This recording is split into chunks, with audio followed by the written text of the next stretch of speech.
Hello friends, मैं doctor समीक्षा कौर आपसे आज रूबरू हो रही हूँ फोबिया यानी डर के विषय में बात करने के लिए। फोबिया एक ऐसा डर होता है जिसमें कि वास्तविक तार्किक कारण नहीं होते, पर उन्हें डर लगता है या पिछली ज़िंदगी में किसी ऐसी परिस्थिति में या ऐसी सिचुएशन को फेस कर चुका है जो उसके दिमाग में बैठ जाती है और निकालने में अक्षम होता है, जिसके कारण फोबी वो व्यक्ति हो जाता है और उसके डर के कारण उसे हम फोबिया कहते हैं। और फोबिया उस व्यक्ति को इतना परेशान करता है कि वो अपने घर से निकलना नहीं चाहता। उसे चिंता होती है, एंग्जाइटी होती है, उसे घबराहट होती है, बेचैनी होती है, नींद नहीं आती। उसे उस सिचुएशन का बार बार डर लगता है कि कहीं ऐसा फिर ना हो। इवन बहुत बार ऐसा होता है कि वो घर से बाहर निकलना ही छोड़ देता है।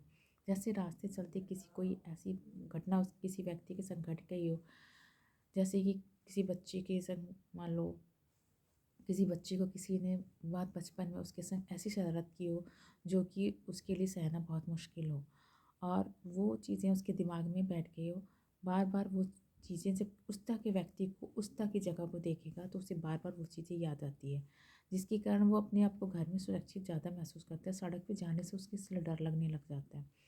ऐसे तो फोबिया बहुत सारे 4 प्रकार के होते हैं। मैं आज चारों डिस्कस आपको नहीं कर रही हूँ। एक जनरल फोबिया का आपको एक इंट्रोडक्शन दे रही हूँ।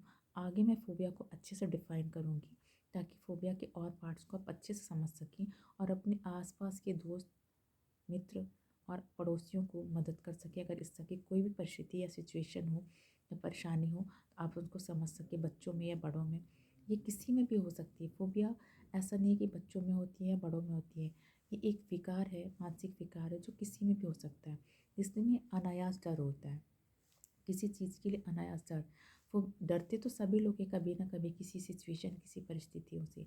लेकिन ऐसी परिस्थिति जहाँ डर निकले ही ना दिमाग से, चाहे जितनी भी आप उसकी काउंसलिंग कर लो, कुछ भी कर लो, कुछ भी समझा दो, लेकिन वो उस हालात से निकलने की कोशिश ही ना कर पाए, तो ऐसी चीज़ को हम डर कहते हैं।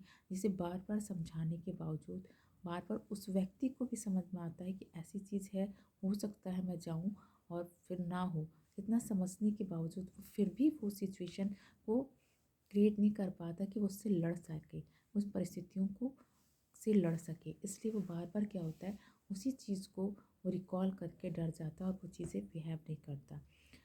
इसमें सबसे बड़ी बात होती है कि इस तरह के बहुत सारे ऐसे केसेस होते हैं जो सामाजिक रूप से भीड़ में, आप देखते होंगे भीड़ में नहीं जाना चाहते, किसी के संग नहीं रहना चाहते, किसी से बातें नहीं करना चाहते। तो ऐसी सिचुएशन में होता क्या है कि वो बहुत कभी ऐसा कुछ हो चुका होता है उनकी ज़िंदगी में, यानी एक साइकोलॉजिकल इफ़ेक्ट होता है कि उनकी ज़िंदगी में ऐसा कुछ हो जाता है कि वो उस सिचुएशन से बचना चाहते हैं, उन्हें अच्छा नहीं लगता। जैसे मेले में अगर जा रहे हों और मेले में जाते जाते अगर अचानक से भगदड़ मच गई और कोई व्यक्ति उसमें कुचल गया हो, दब गया हो और किसी तरह से वो बचा हो, तो ये जो हालात हैं वो उसको ये डर पैदा कर देते हैं कि मेले में हमें कभी नहीं जाना है, तो ऐसी भीड़ की जगह पे कभी नहीं जाना है। तो ऐसा व्यक्ति बहुत बार ऐसा होता है कि शादी ब्याह और मेले में या कहीं भी ऐसी सिचुएशन में ट्रेन में जाना पसंद नहीं करता जहाँ पे उसे भीड़ दिखाई देती है, क्योंकि भीड़ से उसका हादसा का उसका कहीं ना कहीं से दिमागी रूप से कनेक्शन होता है, जिसे बहुत सारा हटाने के बावजूद भी वो नहीं हटा पाता है, क्योंकि वो हादसा उसके दिमाग में इतना हावी हो जाता है कि वो फोबिक हो जाता है।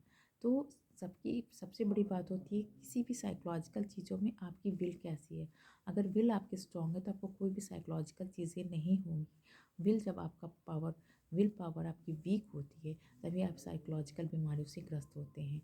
तो फोबिया एक ऐसी चीज़ है जिसमें अनचाहे डर दिमाग में ग्रसित हो जाता है व्यक्ति, और उस चीज़ को निकालने जान के निकालते निकालते भी वो निकाल नहीं पाता, जिसके कारण वो परेशानी, घबराहट, बेचैनी, नींद ना आना तमाम ऐसे लक्षणों से परेशान हो जाता है, जिसके कारण वो अपने आप से लड़ नहीं पाता है और अपना समाधान स्वयं नहीं ढूंढ पाता। तो ऐसी सिचुएशन फोबिक होती है। तो अगर ऐसा कुछ आपके साथ में हो तो प्लीज़ आप कांटेक्ट करें अपने पास के डॉक्टर से, अपने मनोचिकित्सक से, और अपने आप को ठीक करने की कोशिश करें। अपने हालात को ज़रूर समझें। Thank you so much.